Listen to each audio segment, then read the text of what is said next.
은 가격이 작년 말에 비해서 무려 132%나 올랐습니다. 올해 들어서 금보다는 은 가격이 또 너무 많이 오르다 보니까 지금이라도 은을 사야 되느냐 이런 질문을 많이 하십니다. 은이 금 가격보다 오를 때는 더 많이 올라버리고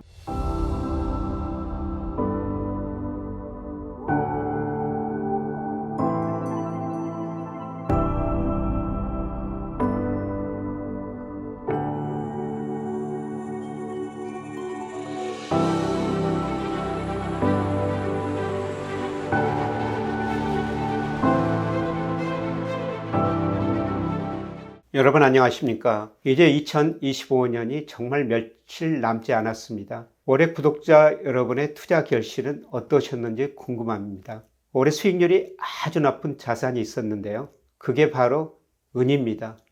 금 가격도 많이 올랐지만 은 가격이 훨씬 더 많이 올랐습니다. 제가 여러분한테 금 투자에 대해서 말씀을 많이 드렸죠. 금은 장기적으로 상승합니다. 우리 자산 중에 10% 정도는 보유하셔야 됩니다.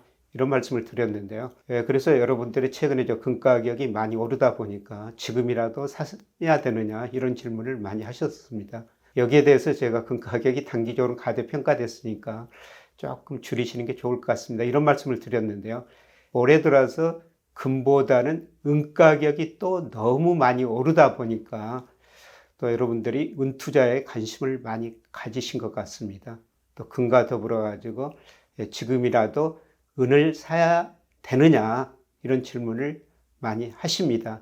그래서 제가 오늘 은 가격이 왜 올랐고 앞으로 어떻게 될 것인지 은 가격을 결정하는 주요 경제 변수와 관련해 가지고 영상을 준비했습니다.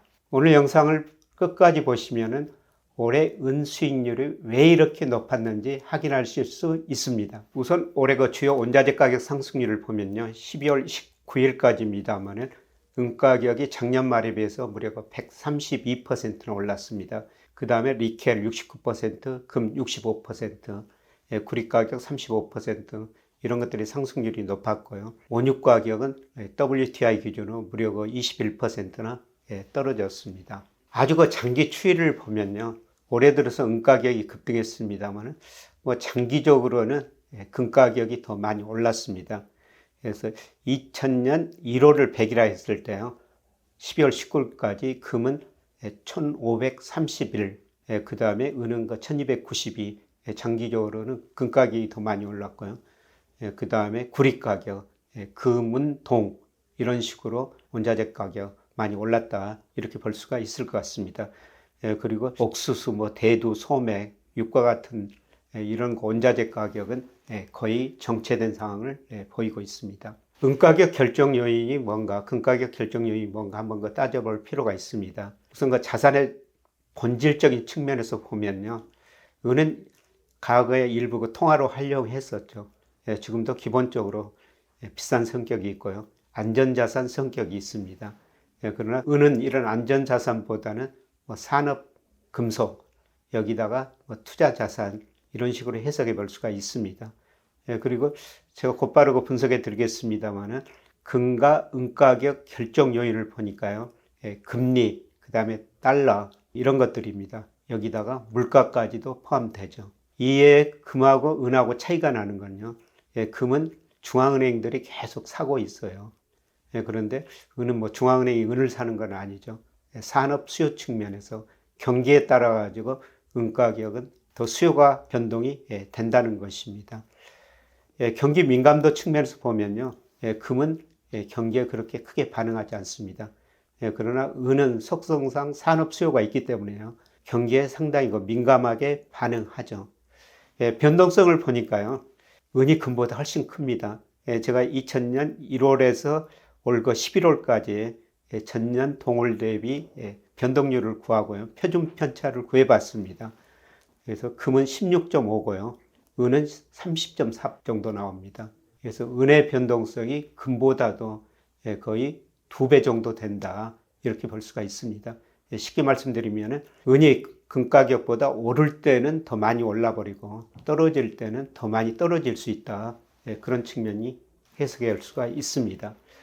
그래서 제가 은가격 결정 요인은요, 월별 데이터라 제가 세계 경제 성장은 넣을 수가 없습니다. 그래서 은가격을 결정하는 월별 데이터 가지고 한번 보니까요. 뭐 금가격도 그렇지만은 미국 물가에 상당히 은가격이 많이 영향을 받고 있습니다. 제가 2000년 이후 데이터로 분석해 보니까요. 미국 거 소비자 물가가 1% 상승했을 때 은가격은 3.0% 정도 상승한 걸로 나와 있습니다. 그리고 달러 인덱스가 하락하면은 은가격이 올랐는데요. 그 탄력도가 한 2.2% 정도 됩니다. 달러 인덱스가 하락하면은 은가격은 올랐다는 거죠. 그리고 미국 금리가 떨어지면은 은가격은 올랐는데요. 그 정도는 뭐 크지 않은 거로 나타났습니다. 저는 장기적으로는 달러 인덱스 늘가 하락할 것이다. 미국의 그 대불균형을 해소하기 위해서 달러 인덱스 하락할 수밖에 없다. 그리고 미국 물가는 다른 나라보다 상대적으로 높다. 그래서 제가 금가격이 계속 오를 수 있다. 이런 금가격에 대해서 말씀을 드렸습니다만은 같은 이유로 장기적으로는 은가격도 오를 수가 있습니다. 그런데 이런 세 가지 변수로 추정해 보니까요. 제가 은가격하고 적정 가격을 그 그래프로 그려놓고 오른쪽 그래프에는 적정 수준의 이탈 정도를 보니까요. 지금 한 60% 이상 가대평가 영역에 있습니다. 물론 그 2010년, 2011년 사이에요. 80% 가대평가된 정도가 있었습니다. 그 이후로 은가격이 급락했었거든요. 그래서 지금 가대평가된 상태고요. 가대평가 정도가 더 확대될 수도 있습니다. 은가격이 더 오를 수도 있다는 것이죠. 그러나 단기적으로는 이런 가대평가 영역이 지나치게 지금 높은 수준이 있기 때문에 여기서 적극적으로 저는 은을 사시라고 권유하기는 조금 힘들다고 생각합니다. 참고로 금값도 제가 여러분한테 계속 말씀드렸습니다만 미 달러 인덱스, 그 다음에 미국 물가, 그 다음에 미 10년 국채 수익률 가지고 금값도 추정해 봅니다. 은이 제가 사상 최고치 기록하면서 가대평가 영역이 있다 이런 말씀을 드렸습니다만 역시 금도 가대평가 영역에 있습니다. 제가 장기적으로 뭐 달러 인덱스 하락하면서 금가격이 오릅니다. 우리 자산 중에서 10% 정도는 금을 보유하셔야 됩니다. 이런 말씀을 드렸었습니다. 그러나 최근에 그 가대평가 영역에 있기 때문에 혹시라도 그 10% 가지고 계시면은 5% 이내로 줄이시는 게 더 좋을 것 같습니다. 이런 말씀을 드리는데요.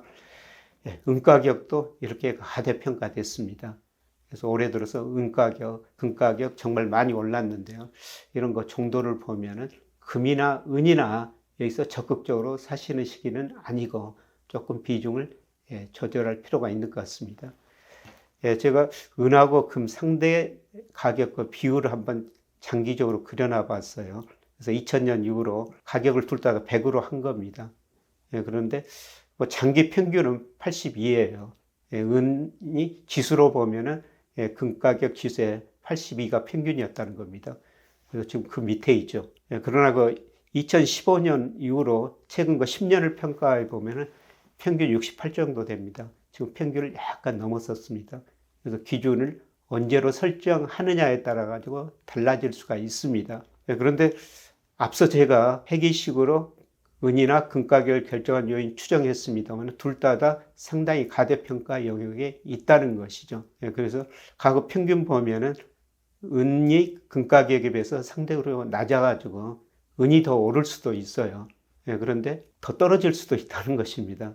아마 둘 다 떨어지면은 이 그림 보면은 금가격이 더 떨어지면서 이 비율이 올라갈 수가 있는데요. 뭐 제가 전반적으로 평가해 보면은 둘 다 가대평가 영역에 들어있다 이렇게 볼 수가 있습니다. 그리고 제가 금하고 달리 은은 경제 상황에 더 의존한다. 그래서 제가 금가격이나 은가격을 결정하는 요인 말씀드렸습니다만 앞으로 여러 가지 그 요인을 살펴보셔야 될 것 같습니다. 그래서 금리를 살펴봐야 되는데요. 뭐 연준이 계속 저는 금리 인하한다고 보고 있습니다만 연준이 예상보다 금리를 덜 인하하거나 그 다음에 팁스라고 그래가지고요. 물가하고 국채 수익률을 반영한 겁니다. 그런데 이 실질 금리가 오히려 올라버리면요. 은가격은 떨어질 수가 있다는 겁니다. 그리고 저는 장기적으로 달러 약세라고 보고 있습니다만 제 예상과 달리 달러가 강세를 보이면은 금은 가격 떨어질 수가 있고요. 그 다음에 은 가격은 경기에 민감하다고 아까 좀 말씀을 드렸습니다. 변동성이 금에 비해서 한 2배 정도 된다. 그래서 세계 경제 상황을 꼭 은 투자하신 분들은 봐야 될 것 같습니다. 그래서 세계 경제 상황을 나타내는 대표적인 지표가 PMI 구매자 관리 지수입니다. 이게 월별로 발표가 되니까요. 이게 미국, 유럽, 중국 이런 거 PMI를 보시면서 여러분들이 은 투자를 하시는 게 좋을 것 같습니다. 그리고 은은 태양광이나 이런 데 들어가거든요. 그래서 이런 거 산업이 어떻게 될지 한번 전부 지켜보면서 은 투자를 해야 되는데요. 그런데 가장 중요한 게 경기입니다. 이런 의미에서 은 가격도 우리가 AI 거품하고 같이 생각해 볼 필요가 있습니다. AI 거품이 붕괴되면요. 미국뿐만 아니라 세계 경제가 상당한 침체를 겪을 수가 있습니다. 그래서 전혀 그 별개의 문제가 아니라요. AI 거품 여부도 한번 생각해 봐야 되는데요. 그런데 최근에 그 파이낸셜 타임즈가 4개의 오를 해가지고 AI 거품이 후반부에 있을 수도 있다. 이런 거 평가를 내렸어요. 그런데 첫 번째가 오버 밸류에이션인데요. 특히 그 주식 가격이 밸류에이션이 너무 높아졌다는 겁니다. 특히 AI 관련주, 기술주 이쪽 가격이 기업 실적에 비해서 너무 높다. 그래서 주가가 언제든지 떨어질 수 있다. 그 다음에 두 번째는 오버오너십인데요. 미국 가계가 주식을 너무 많이 보유하고 있다는 겁니다. 지난 2분기 미국 가계 금융자산에서 주식 비중 보니까요. 54%를 약간 넘습니다. 역사상 최고치예요. 그래서 더 이상 미국 가계가 주식을 살 여력도 없고, 그 다음에 주가가 많이 올랐기 때문에 비중이 그렇게 올라간 거죠. 투자자의 참여가 과도하다 이런 측면이고요. 그 다음에 오버 인베스트먼트입니다. AI 투자에 가행 투자가 일어나고 있다는 것입니다. AI 기업들, 관련 기업들이 데이터 센터, AI 인프라에 정말 많은 투자를 했는데요. 그래서 GDP도 오르고 미국 경제가 높은 성장을 하고 있습니다만은 그런데 최근 그 오라클 사건에서 보시다시피 투자를 해놨는데 수익은 상당히 미래 일이라는 겁니다. 그래서 가행 투자가 일어나지 않느냐. 파이낸셜 타임즈에는 가행 투자도 너무 높다고 보고 있어요. 이게 그 오버 레버리지인데요. AI 기업들이 과도한 부채를 짊어지고 있다는 거죠. 2000년 그 IT 거품 붕괴되기 직전에는요, 기업들이 그 주식시장에서 자금을 조달했어요. 그런데 최근에 AI 기업들이 물론 그 주식시장에서 조달했지만 채권에서 조달하고 이것도 부족해가지고 사모펀드를 통해가지고 자금을 조달하고 있는데요. 이런 문제가 나타나고 있다는 것입니다. 그래서 파이낸셜 평가에 따르면은 지금 버블의 초기보다는 중반부 아니면 그 후반부에 있을 것이다. 조심해야 된다는 겁니다. 그래서 제가 은가격 이야기하면서 AI 거품까지 이야기하는 건요. AI 거품이 붕괴되면은 미국 경제가 심각한 침체에 빠지면서 경기에 민감한 은가격도 급락할 수가 있다는 것입니다. 사실 은가격을 전망하기 위해서 미국의 환율, 금리뿐만 아니라 AI 거품 문제 여기까지 계속 점검해야 될 것 같습니다. 근데 종합적으로 제가 말씀드리면요. 은이나 금 가격을 결정하는 여러 요인으로 볼 때 상당히 가대평가 영역이 있습니다. 거품이 발생했다고 당장 붕괴되는 것은 아닌데요.